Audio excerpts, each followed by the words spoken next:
नमस्कार। रात के 8 बज चुके हैं और वक्त हो गया है हमारे खास बुलेटिन बांसवाड़ा पत्रिका का। आप देख रहे हैं बीबीसी राजस्थान और मैं हूं आपके साथ हेमंत पाठक राही। चलिए शुरुआत करते हैं आज की सबसे बड़ी खबरों से। डालते हैं एक नजर आज की सुर्खियों पर। व्यावसायिक प्रतिस्पर्धा में युवाओं को भड़काने का आरोप। प्रतापगढ़ के नकोर गांव के ग्रामीणों ने कलेक्टर को दिया ज्ञापन। कृषि सखी प्रशिक्षण में बताई खेती की नई तकनीक। प्रतापगढ़ के कृषि विज्ञान केंद्र में चल रहा है 5 दिवसीय आयोजन। खस्ताहाल स्कूल भवन, छात्रों की जान खतरे में। खुले आसमान के नीचे हो रही पढ़ाई, सरकार के दावे फेल। एक कमरा, एक शिक्षक, 8 कक्षाएं। 1 से 8 तक की कक्षाओं के 65 छात्र एक कमरे में एक साथ बैठकर पढ़ाई कर रहे हैं। 12वीं कक्षा की छात्रा ने विषाक्त सेवन कर दी जान, परिजन बिना पोस्टमार्टम कराए ले गए शव। घर में खेल रहे बच्चे की करंट लगने से मौत। राजतलाब थाना क्षेत्र के भवानपुरा का है मामला। तलवाड़ा से त्रिपुरा सुंदरी मार्ग हुआ पूरी तरह से बदहाल। सड़क कम, गड्ढों में तब्दील हुआ पूरा रास्ता। गढ़ी के विद्युत विभाग कार्यालय में बिजली की बर्बादी, आम जनता बिजली कटौती से त्रस्त, अधिकारी अपने हाल में मस्त। गढ़ी के शीतला माता मंदिर के पास हुआ कार हादसा। मोड़ पर असंतुलित कार गड्ढे में गिरी, मामूली चोटें आई। शहर का आंबावाड़ी उप स्वास्थ्य केंद्र बना राष्ट्रीय पहचान। बांसवाड़ा का पहला शहरी आयुष्मान आरोग्य केंद्र। बारिश में गिरा मकान, विधवा महिला का आशियाना हुआ नष्ट। बांसवाड़ा जिले के गढ़ी क्षेत्र का मामला। श्री पीताम्बरा आश्रम में रुद्रार्चन महानुष्ठान का आयोजन। गायत्री मंडल द्वारा किया गया कार्यक्रम। जैन श्वेतांबर समाज में पर्युषण पर्व का शुभारंभ। नगर में निकलेगी शोभा यात्रा। जर्जर स्कूल की मरम्मत की मांग, युवाओं ने कलेक्टर को सौंपा ज्ञापन। पूर्व प्रधानमंत्री राजीव गांधी की जयंती पर नेताओं ने अर्पित किए श्रद्धा सुमन। इंस्टाग्राम पर हथियार के साथ रील बनाना पड़ा महंगा। बांसवाड़ा में एक युवक गिरफ्तार। तो ये थी आज की खास सुर्खियां। अब खबरों को देखते हैं विस्तार से। एक छोटे से ब्रेक के बाद बने रहिए हमारे साथ। लियो इंटरनेशनल स्कूल बांसवाड़ा में 2025 के लिए एडमिशन्स ओपन हैं। यहाँ मिलती है एक्सपीरियंस टीचिंग फैकल्टी हर सब्जेक्ट में, जो बनाए पढ़ाई को इंटरेस्टिंग और इजी। यहाँ पर हैं शानदार स्पोर्ट्स फैसिलिटीज जैसे क्रिकेट, फुटबॉल, बास्केटबॉल, एथलेटिक्स और कई इंडोर आउटडोर गेम्स। बॉयज और गर्ल्स के लिए अलग अलग हॉस्टल की सुविधा, सेफ और कंफर्टेबल स्टे। हर एरिया के लिए ट्रांसपोर्ट फैसिलिटी भी अवेलेबल है। स्कूल में है modern science labs, computer lab और फुली अपडेटेड लाइब्रेरी। ये सिर्फ एक स्कूल नहीं, एक सपनों की शुरुआत है। तो देर किस बात की, आज ही एडमिशन के लिए कांटेक्ट करें लियो इंटरनेशनल स्कूल बांसवाड़ा। मेडिकल की व्यावसायिक प्रतिस्पर्धा के चलते प्रतापगढ़ के नकोर गांव में एक मेडिकल संचालक पर आदिवासी युवाओं को भड़काकर अशांति पैदा करने का आरोप लगाते हुए ग्रामीणों ने कलेक्टर को ज्ञापन सौंपा है।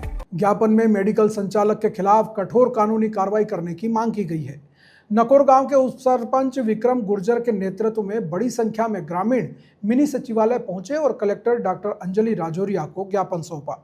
ज्ञापन में ग्रामीणों ने आरोप लगाया कि प्रतापगढ़ निवासी एक व्यक्ति जिसका नकोर में मेडिकल है, इस मेडिकल स्टोर की आड़ में वह लोगों का उपचार भी करता है, जो पूरी तरह से गैरकानूनी है। यहाँ पर वह कृषि की दवाइयाँ व पेट्रोल भी बेचता है। इसकी इस इलाके में लोगों के साथ व्यावसायिक प्रतिस्पर्धा है, जिसके चलते आए दिन विवाद होते रहते हैं। इन विवादों में वह आदिवासी युवक युवतियों को ढाल बनाकर लोगों को झूठे मुकदमों में फंसाता है, उन्हें धमकियां देता है, जिससे क्षेत्र में अशांति बनी हुई है। बीती 29 जुलाई को भी इसने नकोर गांव के हरीश लबाना पर जानलेवा हमला किया। पूर्व में बारावरदा में भी इसी तरह की घटना कारित की। इसी तरह के कार्य अब वह यह नकोर गांव में कर रहा है। आदिवासी युवाओं को आगे कर बलात्कार, छेड़छाड़ और मारपीट के झूठे प्रकरण लोगों पर दर्ज करवाता है। इस आपराधिक प्रवृत्ति के व्यक्ति ने इलाके में आतंक पैदा कर रखा है। हाल ही में इसने गांव के हरीश लबाना, रमेश गुर्जर आदि के खिलाफ भी झूठे मुकदमे दर्ज करवाए।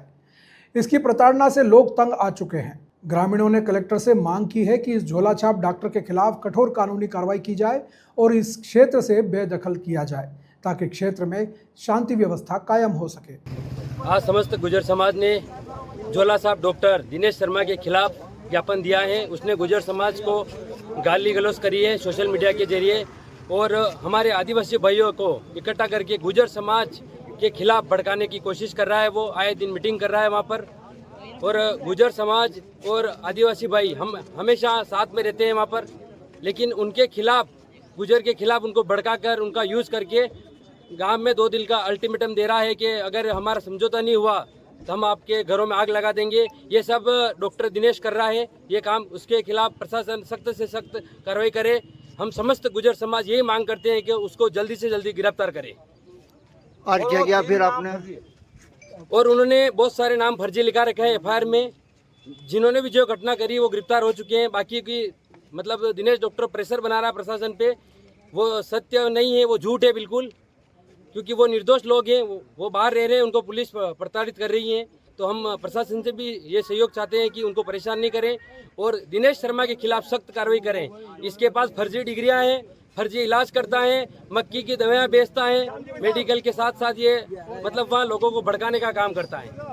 हम समस्त गुर्जर समाज इसका घोर विरोध करते हैं और उसके खिलाफ सख्त कार्रवाई की मांग करते हैं। इस बात को लेकर आज आपने क्या किया? अब इस बात को लेकर हम समस्त गुर्जर समाज प्रतापगढ़ वालों ने हमने ज्ञापन दिया है। प्रतापगढ़ के बसाड़ स्थित कृषि विज्ञान केंद्र पर कृषि सखियों के लिए आयोजित किए जा रहे 5 दिवसीय प्रशिक्षण में विशेषज्ञों ने प्राकृतिक खेती के विषय में जानकारी दी। कृषि विभाग के संयुक्त निदेशक गोपालनाथ योगी ने बताया कि राष्ट्रीय प्राकृतिक खेती मिशन के तहत कृषि सखियों के लिए प्राकृतिक खेती विषय पर 5 दिवसीय प्रशिक्षण का आयोजन किया जा रहा है। कृषि विज्ञान केंद्र पर आयोजित इस कार्यक्रम के तहत योजना प्रभारी अरविंद मीणा सहित कृषि विशेषज्ञों ने कृषि सखियों को प्राकृतिक खेती के तरीके बताए। साथ ही इस खेती के माध्यम से खर्च कम करके आय को कैसे बढ़ाया जाए इस विषय में भी जानकारी दी। प्रशिक्षण के दौरान कृषि सखियों को जैविक खाद तैयार करने के विषय में भी जानकारी दी गई। योगी ने बताया कि कार्यक्रम में 50 से ज़्यादा कृषि सखियां भाग ले रही हैं, जो प्रशिक्षण प्राप्त कर ग्रामीण इलाकों में जाकर किसानों को जागरूक करेंगी। अभी यहाँ कृषि विज्ञान केंद्र में संयुक्त निदेशक कृषि विस्तार जिला परिषद प्रतापगढ़ और कृषि विज्ञान दोनों मिल करके प्राकृतिक खेती के ऊपर यहाँ पर कृषि सखियों का एक 5 दिवसीय प्रशिक्षण कार्यक्रम चल रहा है, जिसके अंदर हम कृषि सखियों को ये बताएंगे कि किस तरह से प्राकृतिक खेती की जाती है, प्राकृतिक खेती के क्या क्या कंपोनेंट हैं और उन कंपोनेंट को किसान अपने घर पर किस तरह से बना सकता है। इस सारी की चीज़ों का हम उनको प्रशिक्षण देंगे और ये कृषि सखियाँ अपने संबंधित गांव में जाएगी और उन गांव वाले किसानों को इस बारे में बताएगी कि किस तरह से अपन खेती के अंदर खर्चा कम करें और किस तरह से अपन दवाइयाँ, जैविक खाद, वर्मी कंपोस्ट और नेचुरल फार्मिंग का जो प्रोसेस है उसको किस तरह से कर सकते हैं और किस तरह से किसान अपने खर्चे को कम कर सकते हैं, खेती को एक अधिक आय का सोर्स बना सके और अच्छा जीवन यापन जी सके। इसके लिए सरकार की इस महत्वपूर्ण योजना की जानकारी हम गांव तक पहुंचाने का एक प्रयास कर रहे हैं। ये किन के लिए आयोजित किया जा रहा है?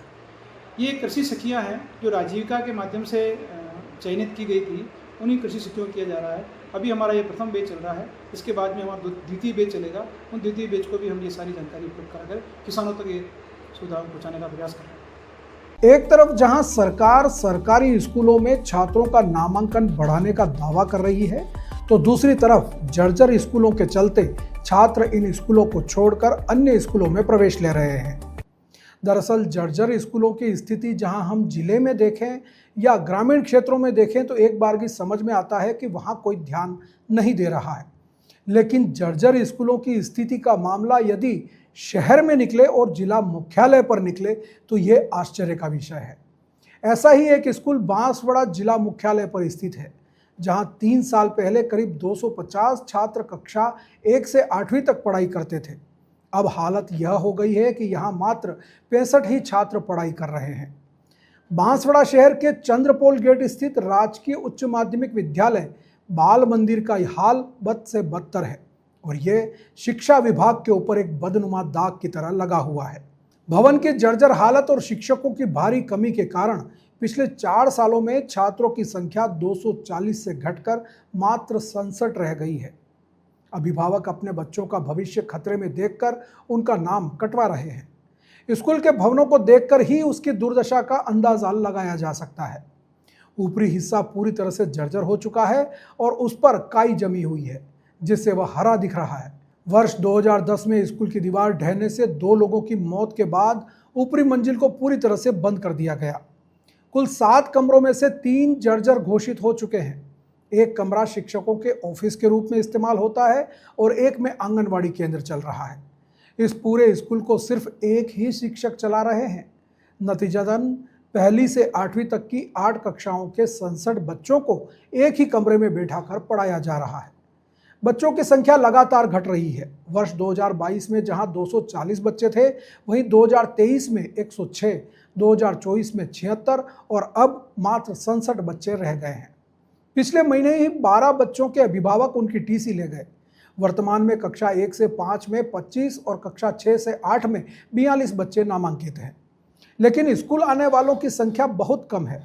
हालात ऐसे हैं कि इस भवन में बैठना यानी हमेशा मौत का डर सताए रहना। अब देखना यह है कि शिक्षा विभाग शहर के बीचों बीच स्थित इस स्कूल भवन की सुध लेता है या नहीं। जी, राजकीय उच्च प्राथमिक विद्यालय बाल मंदिर चंद्रपोल गेट है और यहाँ पर मैं एकल टीचर हूँ, अकेली शिक्षिका हूँ। तो इसलिए मैं बच्चों को एक कमरे में 1 से 8 तक के बिठा के उनको अध्ययन करा रही हूँ। यहाँ पर ये पुरानी जर्जर बिल्डिंग भी पास में नजर आ रही है। उसमें बच्चे झरझर है, इसलिए 3 कमरे हमारे बंद हैं। उसमें हम बच्चों को बिठाते नहीं है, बारिश के कारण कभी भी कोई हादसा हो जाए इसलिए बंद करके रखा है। बच्चों को ये 2 कमरे हैं, उसी में बिठाते हैं। यहाँ नए 2 कमरे उसमें, तो वो वाला कमरा है उसमें मैं बिठाती नहीं हूँ। बच्चे बार बार बाहर निकलते, इसलिए एक कमरे में ही लेके बैठती हूँ और यहीं पढ़ाती हूँ। कौन सी कक्षा से बच्चे? यहाँ सारी कक्षाएं हैं, पहली से लगाकर 8 तक पूरी बैठी है एक कमरे में। ये राजकीय उच्च प्राथमिक विद्यालय बाल मंदिर है और आगे बिल्डिंग जर्जर होने के कारण हमको 1 से 8 इधर ही बिठाया जा रहा है और मैम एक ही है। अच्छा, टीचर भी एक ही है। हाँ, और रूम भी एक ही है। हाँ, तो सभी कक्षाओं के बच्चे एक साथ बैठ रहे हैं। हाँ। राजकीय उच्च प्राथमिक विद्यालय बाल मंदिर राजवासवाड़ा। हमारे स्कूल में ना वो भवन डर गिर सकता है, इसीलिए एक ही कमरे में बच्चों को बिठाया जा रहा है। यहाँ टीचर कितने बेटा?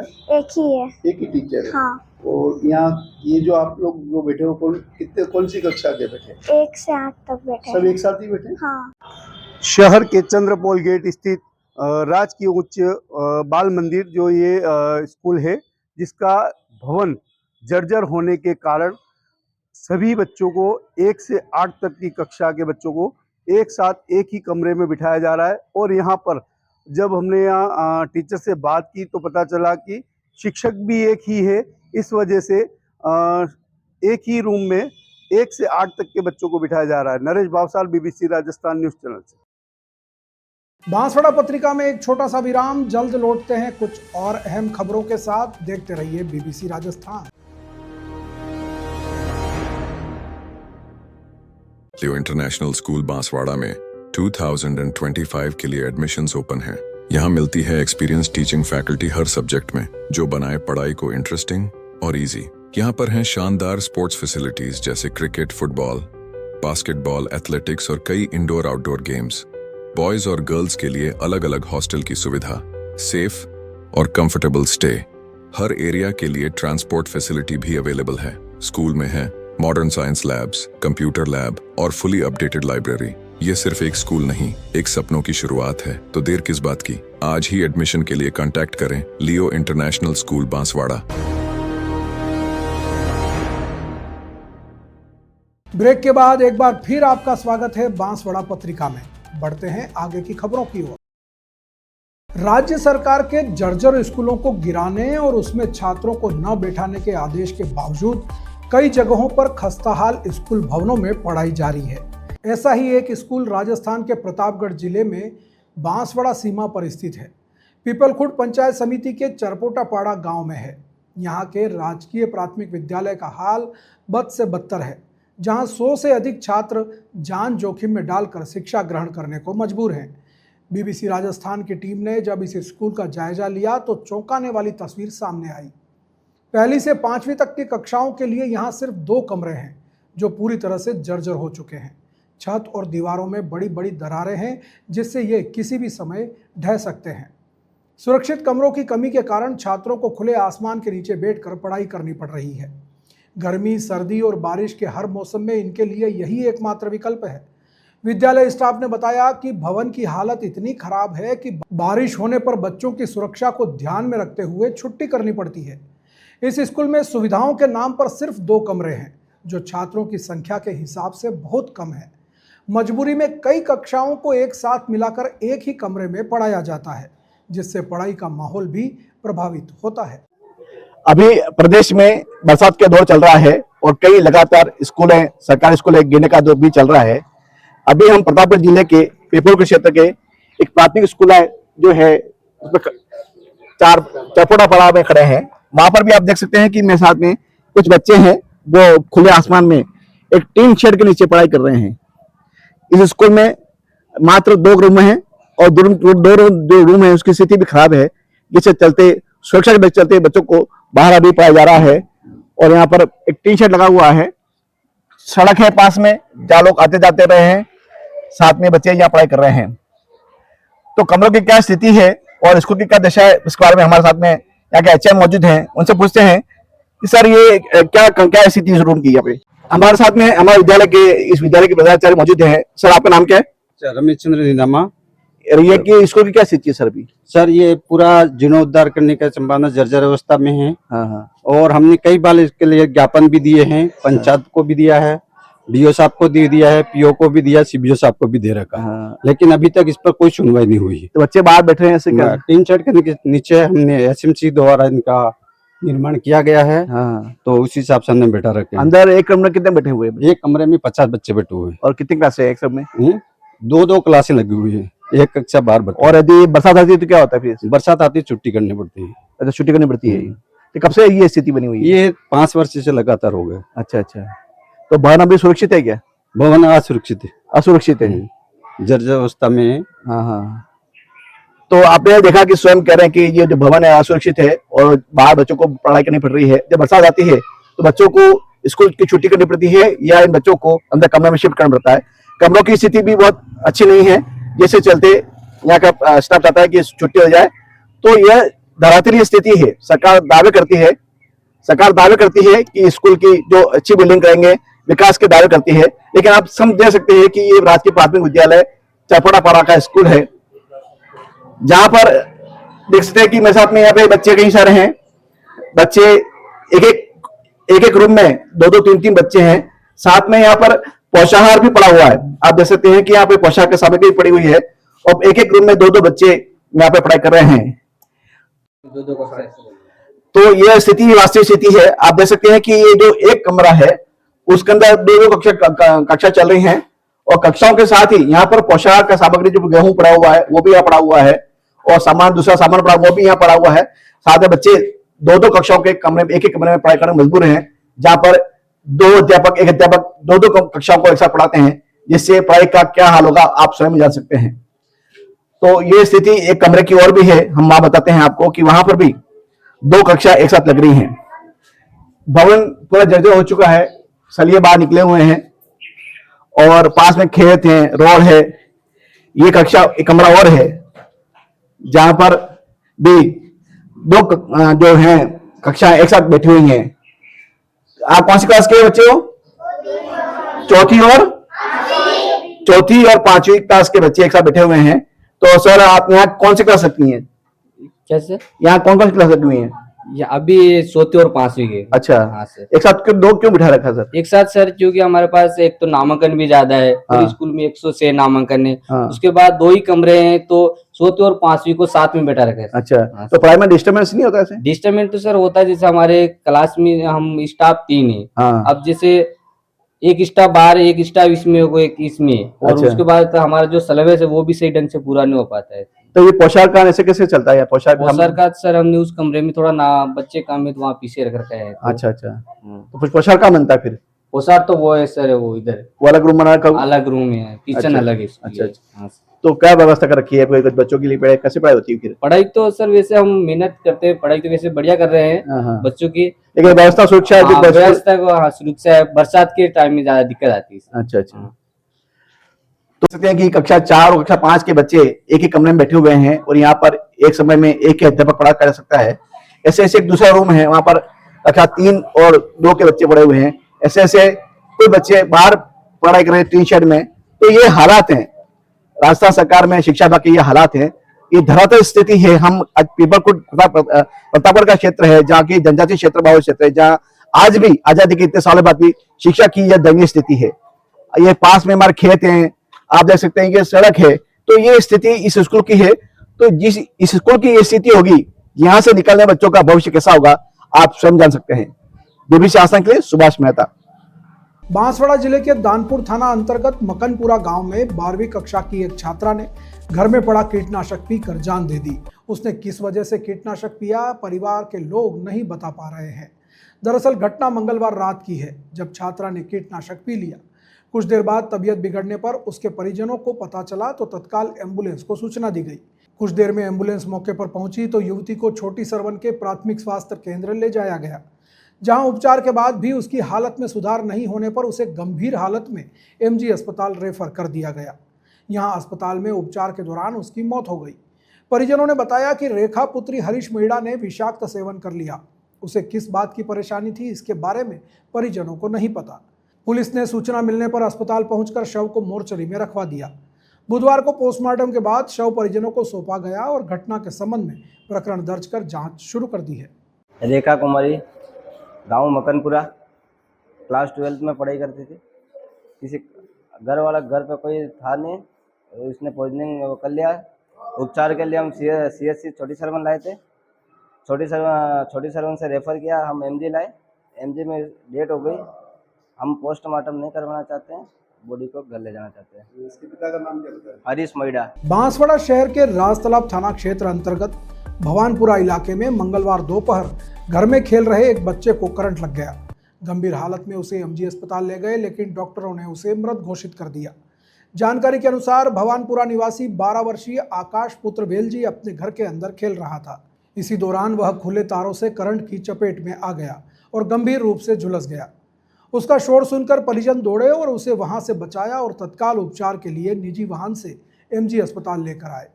यहां डॉक्टरों ने उसे बचाने का प्रयास किया, लेकिन तब तक उसकी मौत हो चुकी थी। घटना की जानकारी मिलने पर राजतालाब थाना पुलिस भी मौके पर पहुंची और शव को MG अस्पताल की मोर्चरी में रखवाया। पुलिस ने पोस्टमार्टम करवाकर शव परिजनों को सौंप दिया है और प्रकरण दर्ज कर जांच शुरू कर दी है। आकाश पिता वेलजी और घर के अंदर खेल रहा था तो करंट लग गया उसको, और घर के उसके माँ बाप थे नहीं, और घर में कोई साइड में सूचना मिली और माँ बाप उसके मामा के वहाँ गए हुए थे। वहाँ से फिर सूचना मिलने पर आए। जब तक मर चुका था ये? हाँ, जब तक वहाँ से लेके आए, रास्ते में बच्चियाँ, फिर यहाँ हॉस्पिटल में आकर मृत्यु घोषित कर दिया। कितने वर्ष का ये बच्चा? 12 साल का। और निवासी कहाँ का है? निवासी भवनपुरा ठिकरिया, थाना कौन सा लगता है? थाना राजतालाब। बांसवाड़ा पत्रिका में एक छोटा सा विराम, जल्द लौटते हैं कुछ और अहम खबरों के साथ। देखते रहिए BBC राजस्थान। लियो इंटरनेशनल स्कूल बांसवाड़ा में 2025 के लिए एडमिशन्स ओपन हैं। यहाँ मिलती है एक्सपीरियंस टीचिंग फैकल्टी हर सब्जेक्ट में, जो बनाए पढ़ाई को इंटरेस्टिंग और इजी। यहाँ पर हैं शानदार स्पोर्ट्स फैसिलिटीज जैसे क्रिकेट, फुटबॉल, बास्केटबॉल, एथलेटिक्स और कई इंडोर आउटडोर गेम्स। बॉयज और गर्ल्स के लिए अलग अलग हॉस्टल की सुविधा, सेफ और कंफर्टेबल स्टे। हर एरिया के लिए ट्रांसपोर्ट फैसिलिटी भी अवेलेबल है। स्कूल में है modern science labs, computer lab और फुली अपडेटेड लाइब्रेरी। ये सिर्फ एक स्कूल नहीं, एक सपनों की शुरुआत है। तो देर किस बात की, आज ही एडमिशन के लिए कांटेक्ट करें लियो इंटरनेशनल स्कूल बांसवाड़ा। ब्रेक के बाद एक बार फिर आपका स्वागत है बांसवाड़ा पत्रिका में। बढ़ते हैं आगे की खबरों की ओर। बांसवाड़ा जिले के तलवाड़ा कस्बे से त्रिपुरा सुंदरी तक जाने वाली सड़क पूरी तरह से बदहाल हो चुकी है। 927A हाईवे का यह रास्ता कम और गांव की कच्ची सड़क ज़्यादा लगती है। बड़े बड़े गड्ढों और उसमें भरा पानी न वाहन चलाने के लायक है और ना ही पैदल चल पाने के, जबकि बांसवाड़ा का सबसे प्रमुख पर्यटन स्थल और आस्था का केंद्र त्रिपुरा सुंदरी मंदिर भी इसी मार्ग पर स्थित है। ऐसे में यहाँ हर दिन हजारों की संख्या में लोग पहुँचते हैं। इसके बाद भी इस रास्ते को लेकर अधिकारियों की लापरवाही लोगों के लिए मुसीबत का कारण बन गई है। रोजाना पूरे देश भर से लोग यहाँ पहुँचते हैं। साथ ही आने वाले समय में नवरात्रि का बड़ा पर्व भी आने वाला है, जब लाखों श्रद्धालु यहाँ पहुँचेंगे, लेकिन इसके बावजूद इस सड़क को ना दुरुस्त किया जा रहा है और ना ही पेचवर्क का काम हो रहा है। पिछले साल भी यही स्थिति थी, लेकिन अधिकारियों ने केवल मिट्टी डालकर और ऊपर डामर लगाकर अपनी जिम्मेदारी की इतिश्री कर ली। ऐसे में बारिश की शुरुआत से ही यह मार्ग फिर से टूट गया और अब इसकी हालत बदहाल हो चुकी है। तलवाड़ा से लेकर त्रिपुरा सुंदरी होकर उमराई तक जाने वाला यह रास्ता अब सड़क कम और गड्ढों से भरा मोटर रेसिंग ट्रैक ज़्यादा लग रहा है। लोग जान जोखिम में डालकर इस रास्ते से गुजरते हैं और आए दिन कोई न कोई हादसा इस सड़क पर होता रहता है। अब देखना यह है कि प्रशासन और सार्वजनिक निर्माण विभाग कब इस रास्ते की सुध लेते हैं। बांसवाड़ा जिले के गढ़ी प्रतापपुर नगरपालिका क्षेत्र में मंगलवार सुबह 9 बजे से रात 9 बजे तक बिजली गुल रही और आम जनता परेशान रही, जबकि बिजली विभाग के कार्यालय में बेवजह बिजली की बर्बादी होते हुए नजर आई। विभाग ने लिखित आदेश जारी कर बिजली बंद होने की सूचना दी थी, जिसमें सुबह 9 बजे से लेकर शाम 6 बजे तक बिजली आपूर्ति बाधित होने की जानकारी दी गई थी। इसमें गढ़ी प्रतापपुर का नगरपालिका क्षेत्र भी शामिल था, लेकिन 12 घंटों के बाद भी रात की 9 बजे तक सप्लाई शुरू नहीं हुई। इसके बाद ग्रामीण प्रतापपुर विद्युत विभाग कार्यालय पहुंचे तो वहां कुछ ऐसी तस्वीर सामने आई जिससे लोग आक्रोशित हो गए। विद्युत विभाग के सहायक अभियंता के कार्यालय में लाइट और पंखे चल रहे थे और कार्यालय के बाहर ताले लगे हुए थे, तो वहीं पूरे नगरपालिका क्षेत्र में अंधेरा पसरा हुआ था। इससे साफ पता चल रहा था कि कटौती सिर्फ और सिर्फ आम जनता के लिए है, अधिकारियों के लिए नहीं है। इसको देखकर ग्रामीणों ने आक्रोश व्यक्त करते हुए विभाग के खिलाफ जमकर नारेबाजी की और कहा कि जहां एक और पूरे पालिका क्षेत्र में बिजली बंद है, वहीं बिजली विभाग के अधिकारियों के कार्यालयों में बिजली की बर्बादी हो रही है, जिससे विभाग की मनमानी साफ नजर आ रही है। अब जनता इसको लेकर सड़कों पर उतर चुकी है और यह मनमानी अब नहीं चलेगी।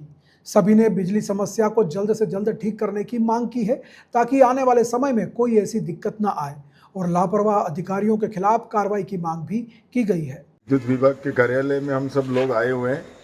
यहाँ बात करने के लिए हम उपस्थित हुए थे, जैसे कि सुबह 9 बजे से लेकर के शाम को 6 बजे तक बिजली कटौती के लिए कोई विज्ञप्ति इन्होंने दी थी, अखबार में एक इन्फॉर्मेशन थी या व्हाट्सएप ग्रुप पे चला था। अब सुबह 9 से लेकर शाम को 6 बजे वो भी कंप्लीट हो गया, अभी 8:30 बज रही है करीब, और लाइट जो है वो अभी तक आई नहीं है। इस संबंध में संबंधित जो विद्युत संस्थान के अपने राजधानी से जयपुर से कोई आदेश है, तो वो आदेश की भी जो विज्ञप्ति या कोई इन्फॉर्मेशन के अनुसार तो समय पूरा हो चुका है। अब भी हम यहाँ पे विद्युत विभाग में आए हैं। एएन साहब के रूम में आपको थोड़ा मैं बताता हूँ। इधर एएन साहब के रूम में पंखा चल रहा है, लाइट जल रही है, इनके यहाँ कोई समस्या नहीं है। प्रतापपुर में भी लाइट शायद मेरे हिसाब से करीब करीब आ रही है, लेकिन गढ़ी गांव के अंदर लाइट सुबह 9 बजे से गई हुई है, जो अभी 9 वापस से बजने को आ रहे हैं, लेकिन अभी तक लाइट का कोई भी अता पता नहीं है। बच्चों के एग्ज़ाम है, बच्चे कंपटीशन की जो प्रतियोगी परीक्षाओं की तैयारी कर रहे हैं, उनके लिए भी भारी समस्या बनी हुई है।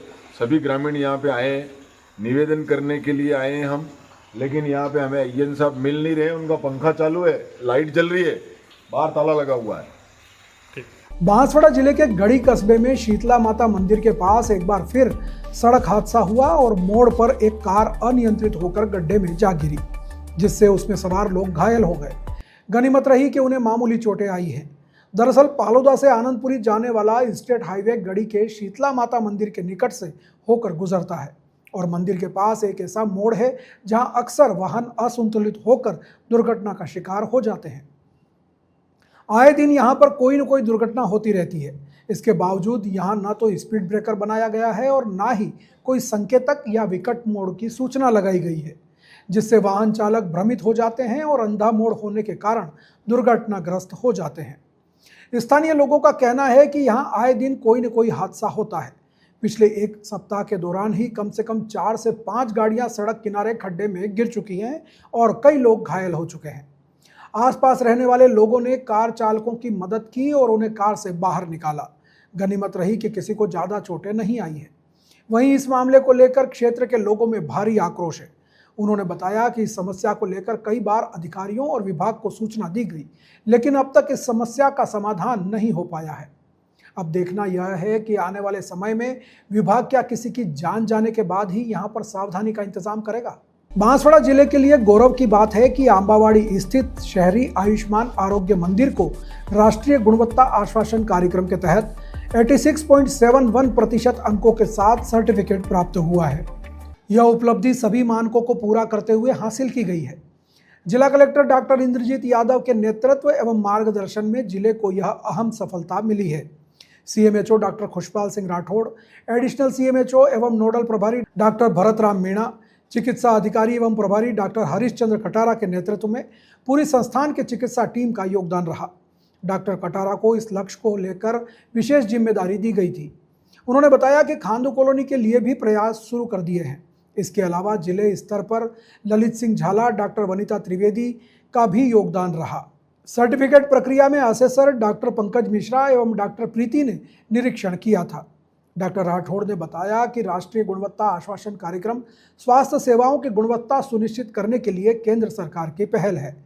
इसके अंतर्गत स्वास्थ्य संस्थानों का मूल्यांकन विभिन्न मानकों पर किया जाता है, जिसमें मरीजों की सुरक्षा, सेवाओं की उपलब्धता, संसाधनों का उपयोग, स्वच्छता और पारदर्शिता, स्टाफ की दक्षता एवं व्यवहार सभी मानकों पर उच्च अंक प्राप्त करने वाले संस्थानों को NQAS सर्टिफिकेट प्रदान किया जाता है।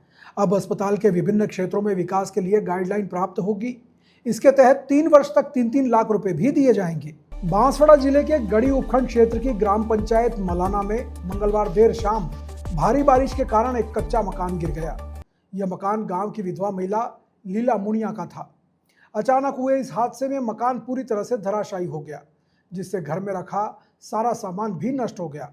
मकान गिरने की तेज आवाज सुनकर आसपास के ग्रामीण मदद के लिए दौड़ पड़े।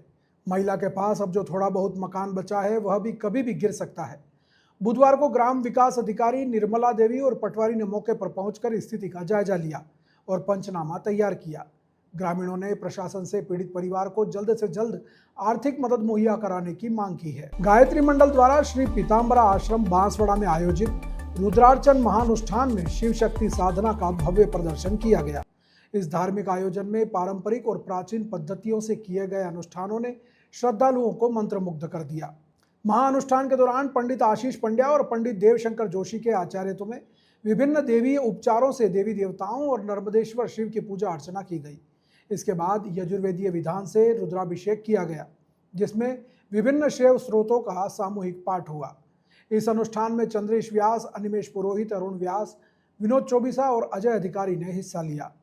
मुख्य साधक मैत्री पंड्या और जय पंड्या ने आरती और पुष्पांजलि का पूरा विधान किया। बड़ी संख्या में साधकों और साधिकाओं ने सामूहिक शिव आरती में भाग लिया। गायत्री मंडल की महिला शाखा के सदस्यों ने भी सामूहिक रूप से शिवार्चन अनुष्ठान करते हुए शिव सहस्रनाम पुष्पार्चन और अक्षतार्चन किया। इस अवसर पर हनुमान चालीसा महापूजन भी किया गया। तो ये थी आज की बड़ी खबरें। ऐसी ही सटीक और तेज खबरों के लिए देखते रहिए रोजाना रात 8 बजे बांसवाड़ा पत्रिका, जहां आपको मिलेगी वागड़ और कांठल की हर ताजा खबर।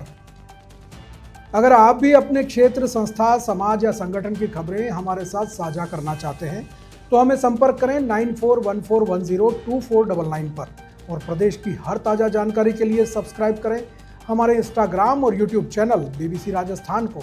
नमस्कार।